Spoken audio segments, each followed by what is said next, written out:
25 de outubro, meditação para o dia. Nós devemos trabalhar para vencermos a nós mesmos, nossos desejos egoístas e nosso egocentrismo. Pode ser que isso nunca seja realizado. Nós não podemos nunca ser inteiramente desprendidos, mas nós podemos vir a perceber que não estamos no centro do universo e que as coisas não giram em torno de nós. Eu sou apenas uma célula em uma vasta rede de células humanas.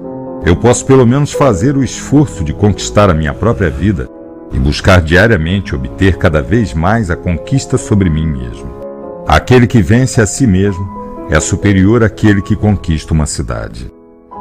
Oração para o dia. Rogo para que eu possa poder lutar para vencer meu egoísmo. Rogo para que eu possa adquirir a visão certa da minha posição no mundo.